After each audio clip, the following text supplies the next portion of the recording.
आज हम एक ऐसी कहानी की तह तक जाएंगे जो रोंगटे खड़े कर देती है। ये कहानी है सोमदीप की, भूतिया ट्रेन की। सोचिए, एक ऐसी ट्रेन जो हर साल एक वीरान बुताहत स्टेशन पर आती है और अपने साथ लाती है एक गहरा, अनसुलझा रहस्य। तो चलिए इस कहानी की परतों को एक एक करके खोलते हैं। और यहीं से उठता है कहानी का सबसे बड़ा सवाल। आखिर एक वीरान हो चुके स्टेशन पर, जहां कोई आता जाता नहीं, एक ट्रेन हर साल क्यों आती है, वो भी एक भूतिया ट्रेन? इस सवाल का जवाब ढूंढने की कोशिश ही हमें इस डरावनी कहानी के केंद्र में ले जाती है। ठीक है, तो चलिए इसमें और गहराई से उतरते हैं। हमारी कहानी की शुरुआत होती है सोमदीप रेलवे स्टेशन से, एक ऐसी जगह जिसे दुनिया ने करीब 27 साल पहले ही भुला दिया था।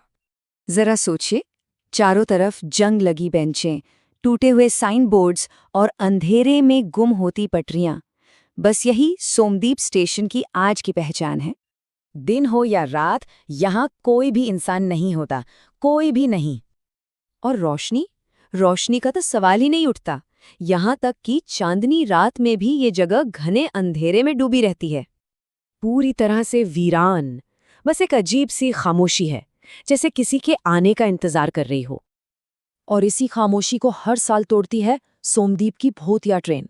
वहां के लोग कहते हैं कि ये ट्रेन हर साल ठीक रात के 1:44 पर आती है। एक खाली ट्रेन जिसका कोई ड्राइवर नहीं। कोई भी इसे देखने की हिम्मत नहीं करता था, सिवाय एक इंसान के। और यहाँ कहानी में एंट्री होती है रोहन की। रोहन, जिसे ये सब भूत प्रेत की बातें बस मनगढ़ंत लगती थीं, मजाक लगता था। और उसकी यही सोच उसे उस रात सोमदीप स्टेशन तक ले आई। उसके दोस्तों ने उसे एक चैलेंज दिया, एक शर्त, जो मजाक मजाक में शुरू हुई थी, लेकिन जिसका अंजाम बहुत ही भयानक होने वाला था। रोहन ने ये चुनौती स्वीकार कर ली। रोहन रात के करीब 12:57 पर स्टेशन पहुंचा और पहुंचते ही उसे एक अजीब सी दम घुटने वाली खामोशी महसूस हुई। अचानक उस खामोशी को एक फुसफुसाहट ने चीर दिया। रोहन, उसने घबराकर पलटकर देखा, पर वहां कोई नहीं था। फिर उसने अपना फोन चेक किया और जो हुआ वो और भी अजीब था। फोन की बैटरी कुछ ही सेकंड्स में 92% से सीधे 14% पर आ गिरी। और अब कहानी उस मोड़ पर आ पहुंचती है जहां सालों पुरानी वो किंवदंती हकीकत बनने वाली थी। वो समय आ गया था जिसका सब जिक्र तो करते थे, लेकिन जिसे किसी ने अपनी आंखों से देखने की हिम्मत नहीं की थी।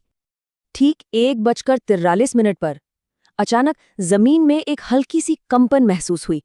फिर अंधेरे से एक अजीब हॉर्न की आवाज आई, ऐसी आवाज जैसे कोई चीख रहा हो।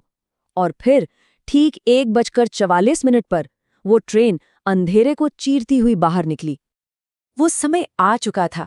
वो ट्रेन जिसके बारे में सिर्फ कहानियां सुनी थी, अब रोहन के ठीक सामने खड़ी थी, पुरानी, जंग लगी और अंदर से बिल्कुल अंधेरी। ट्रेन के डिस्प्ले बोर्ड पर अजीब तरह से शब्द उभरे, आखिरी स्टॉप।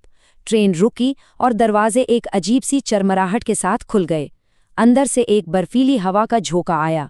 डर तो था, लेकिन रोहन की जिज्ञासा उस पर हावी हो गई और उसने अंदर कदम रख दिया। और अंदर जाते ही उसे एहसास हो गया कि ये उसकी जिंदगी की सबसे बड़ी गलती थी। दरवाजे उसके पीछे अपने आप बंद हो गए और वो एक चलते फिरते बुरे सपने में कैद हो गया। अंदर का नज़ारा सोचकर भी डर लगता है। सीटें फटी हुई थी, दीवारों पे गहरे खरोच के निशान थे। कुछ जगहों पर धातु ऐसे मुड़ी हुई थी जैसे किसी ने अपने पंजों से उसे खुरचकर बाहर निकलने की कोशिश की हो। वहीं एक कोने में एक बच्चे का जूता पड़ा था और एक सूटकेस जिसके हैंडल में किसी के नाखून फंसे हुए थे। तभी उसके ठीक पीछे से एक फुसफुसाहट आई। एक ठंडी बेजान आवाज ने पूछा, तुम क्यों चढ़े? रोहन ने झट से पलटकर देखा, पर वहां कोई नहीं था। कोच बिल्कुल खाली। लेकिन फिर उसकी नजर खिड़की के शीशे पर पड़ी। अपनी परछाई के ठीक पीछे उसे दर्जनों पीले चेहरे दिखे, जिनकी बेजान आंखें बस उसे ही घूर रही थीं। सीटें खाली थीं, लेकिन उनका अक्स भरा हुआ था। घबराकर रोहन आखिरी कोच की तरफ भागा। वहां सिर्फ एक ही शख्स था, कंडक्टर, लेकिन उसकी आंखें नहीं थीं और उसकी जली हुई त्वचा हड्डियों से चिपकी हुई थी। उस कंडक्टर ने रोहन की तरफ अपनी उंगली उठाई और एक खोखली आवाज में कहा, अगला यात्री। उस रात के बाद रोहन कभी वापस नहीं लौटा। लेकिन कहानी यहाँ खत्म नहीं होती। असल में यहीं से रोहन खुद उस किंवदंती का हिस्सा बन गया जिसे वो झूठा साबित करने गया था। ठीक 1 साल बाद जब वो ट्रेन रात 1:45 पर दोबारा आई तो कुछ लोगों ने ऐसा देखा जिसने उनके होश उड़ा दिए। पहले कोच की खिड़की पर रोहन बैठा था। उसकी मुस्कान बहुत अजीब थी और उसकी आंखें बिल्कुल पीली और भावहीन। उसका फोन अब भी उसके हाथ में था और उस पर उसकी आखिरी रिकॉर्डिंग बार-बार चल रही थी। कहते हैं कि वो ट्रेन आज भी हर साल ठीक उसी समय पर आती है और कभी-कभी लोग रोहन को खिड़की से हाथ हिलाते हुए देखते हैं, जैसे वो किसी और को अंदर बुला रहा हो। तो सवाल ये है कि अब वो ट्रेन अगला किसे अपना यात्री चुनेगी?